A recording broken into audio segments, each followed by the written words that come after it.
Daily Bible Time and good morning. It is Friday morning. Dominic Steele. We're continuing our journey through this book by Stewart, the manual, Getting Masculinity Right. And the second half of the book is talking about the man in different relationships. And we talked about the man as a son, the man as a friend, and manning up as a workmate is our topic today. And Al Stewart opens the chapter with he was a young man working in sales, and his manager called him in and said, "I want to give you a lesson." He said, "If you're going to sell your soul to the company, Alan, make sure you get a good price for it." And it was a salutary lesson, and he was, really exploring the idea that Al was perhaps overcommitting in life to the company.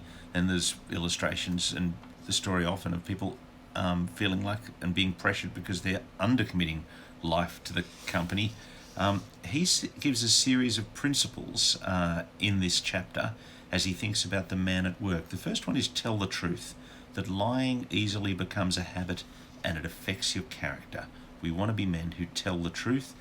He goes to Proverbs 12:19, truthful lips endure forever, but a lying tongue lasts only a moment.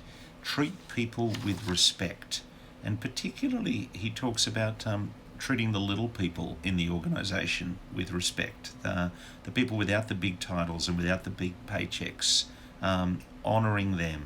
And then he particularly underlines treat women with respect. He notes 1 Timothy 5, 1 and 2, treat older women as mothers, younger women as sisters with absolute purity, and then treat those absent with respect. He's talking there about when you're talking about somebody who is not in the room, and valuing loyalty, being loyal to those who are not present.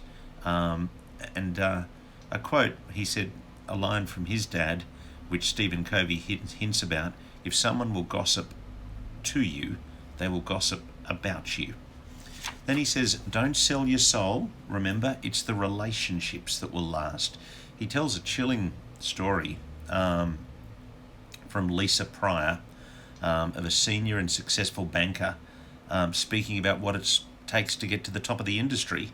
And a story told where, imagine your life is like burners on a stovetop, he told them.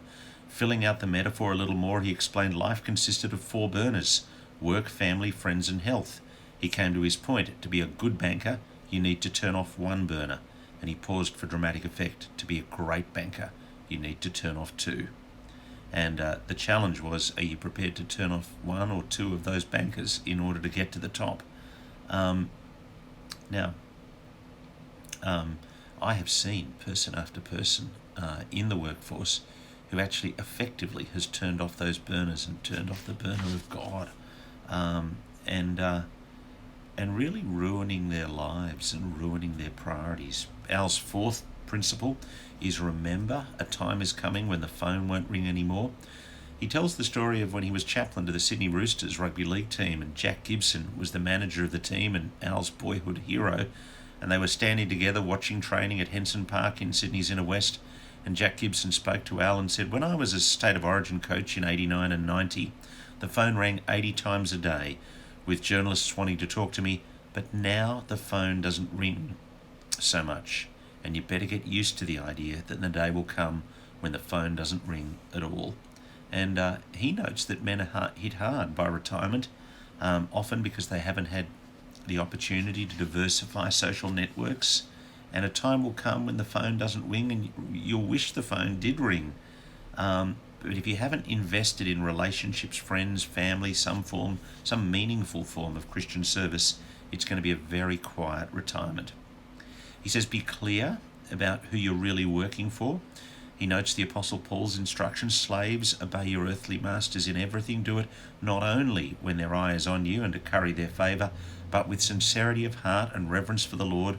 Whatever you do, work at it with all your heart as working for the Lord, not for human masters. You know you'll receive an inheritance from the Lord as a reward. It is the Lord Christ you're serving. And as we work, we're serving not just our bosses, not just the people who benefit from our work, but also the Lord Jesus. the one who tells us to love our neighbours, and he promises us a reward and on his return an inheritance for those who trust him. He talks about people at work needing to know that you're a follower of Jesus, that you need to be consistent in how you live, to pray for opportunities to share your faith. And he finishes with a line from, it's Peter Caldor. He just calls him my friend Peter, at the City Bible Forum, who has 3 values in dealing with people who aren't yet followers of Jesus, and says we've got to react with humility, patience, and respect. So that's Al Stewart, manning up at work, as a Christian man at work. And next, in his chapter 10, he's going to talk about manning up as a single man, and then he's going to turn to manning up as a husband. And so that's where we're going in this journey through Al Stewart's book, The Manual, Getting Masculinity Right. It's a great book. I hope you'll read it, gentlemen, and I'll be talking to Al on the Pastor's Heart about it next Tuesday. Thanks for joining us on Daily Bible Time today. God bless.